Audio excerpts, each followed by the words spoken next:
he's the former head of the Green Party in England, championship goalie, international BBC presenter, multi-time best-selling author, and somebody who's really expanded people's paradigms and gotten them to look into a lot of very interesting places. And so much of what David Icke predicted more than 15 years ago, unfortunately, has unfolded.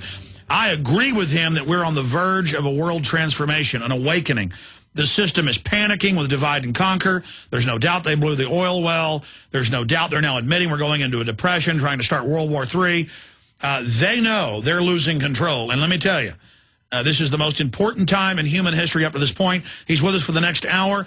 David Icke, thank you for being on with us. Pleasure, Alex.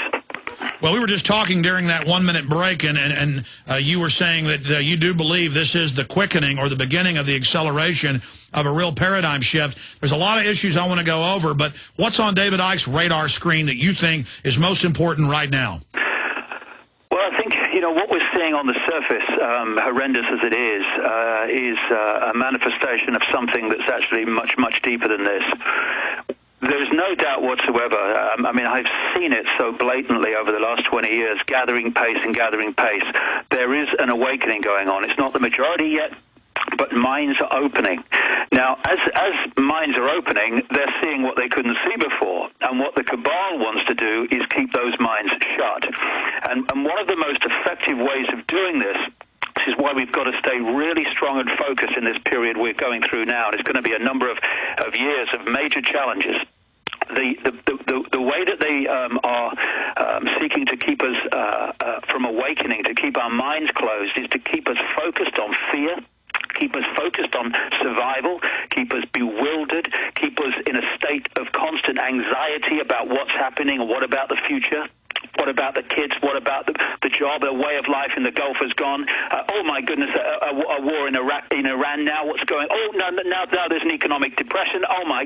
This is all orchestrated to throw everything, not just the kitchen sink, but the plug as well, at humanity in general, so that we are so focused on survival and fear and anxiety that we don't go and continue this process of awakening, so we can actually expand our minds to see what the closed minds before could not see. It's a battle for our minds. It may not seem like that.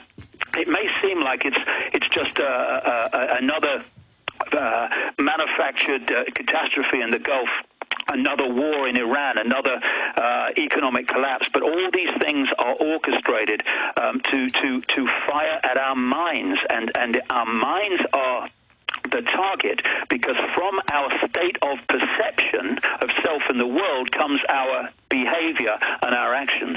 That's right. I've noticed the globalists dominate by just getting our attention and always creating new crises, so we watch the mainstream television, so we pay attention to them, and they dominate how we dress and what we think and what we eat, and just literally get us sucked into this false tapestry, this false reality that they are projecting. And now they're openly saying they want to start shutting off the web, which shows that they realize they wanted to use it as a tool of domination, but that it's backfiring against them. That's the word, Alex, attention.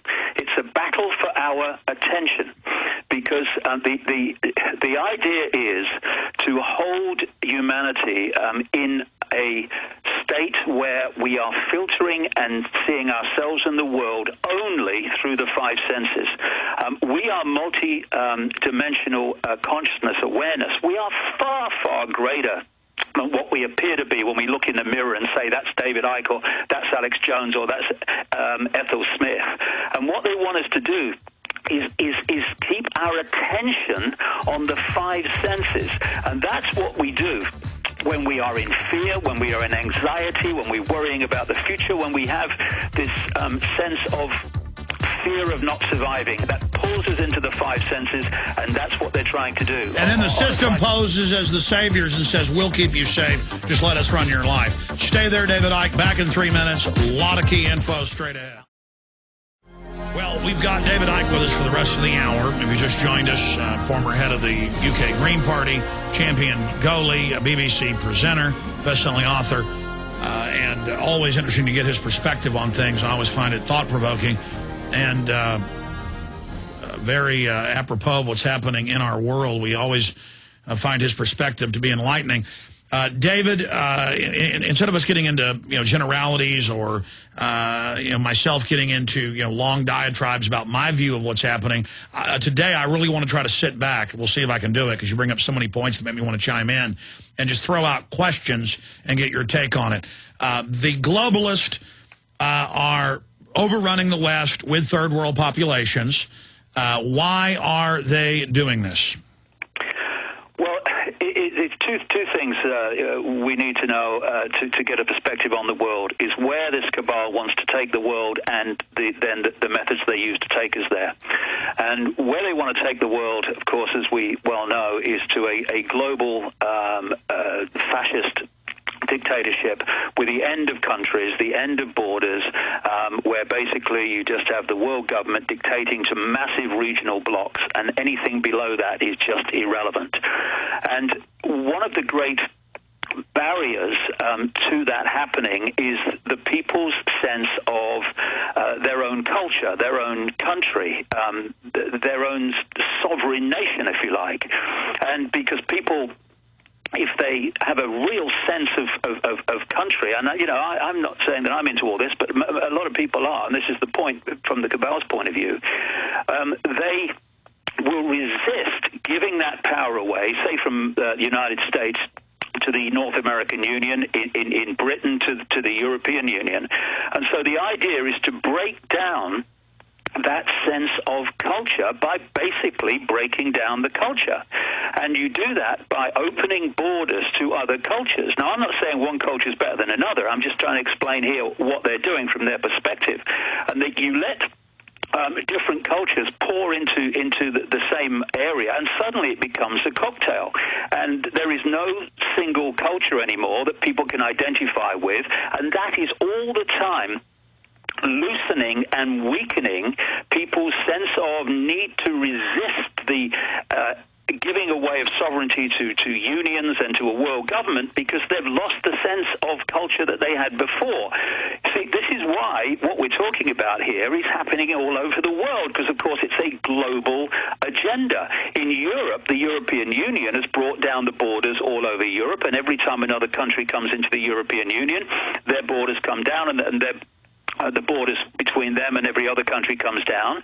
And so from Eastern Europe, for instance, people pour into Western European countries, and it becomes, again, exactly the same thing, a cocktail of cultures, which eventually becomes just nothing that really is something people can identify And the with. globalists can also play those different groups off against each other. Not only will they give up their rights, but then I see the trendies always counter back. Oh, well, it's like Star Trek, which we know is predictive programming.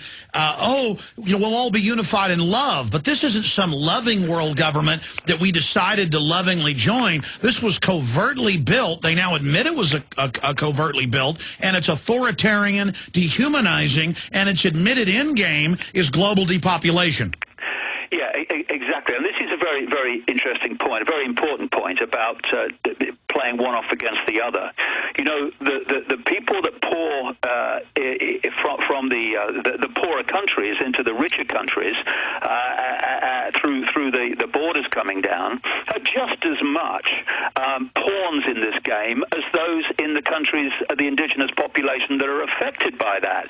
It's not good guys and bad guys we're talking about here. It's different aspects of the human race being used as pawns in the same game. And this is why, instead of fighting each other, we need to start looking at what unites us all, which is the fact that we're all the target of this cabal, this global fascist dictatorship in the making, and the very fast making. I mean, we have proof in this country a few months ago now, that during the Blair administration, they were allowing people, immigration into Britain, on a scale they weren't admitting to. It came out, one of the people involved blew the whistle on this, and what they were actually saying is they wanted to have so much immigration into Britain that it would, this is the quote, change British society forever.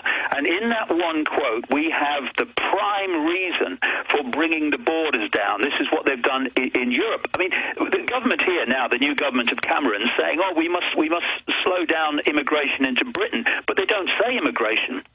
They say non-EU immigration, because they have absolutely no power whatsoever, because of the European Union laws now and the giving away of sovereignty, to stop anybody coming in from the European Union into Britain. And that's exactly the position they want. They're doing the same in America, of course, as listeners to this program will well know.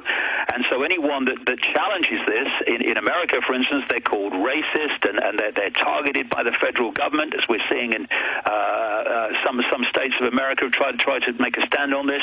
And it's all orchestrated to break down and destroy a sense of what is America, of what is Britain, of what is all these countries that are targeted. And like I say, this is not an attack on what we call immigrants. It's absolutely not, because they are as much pawns in this game as anybody.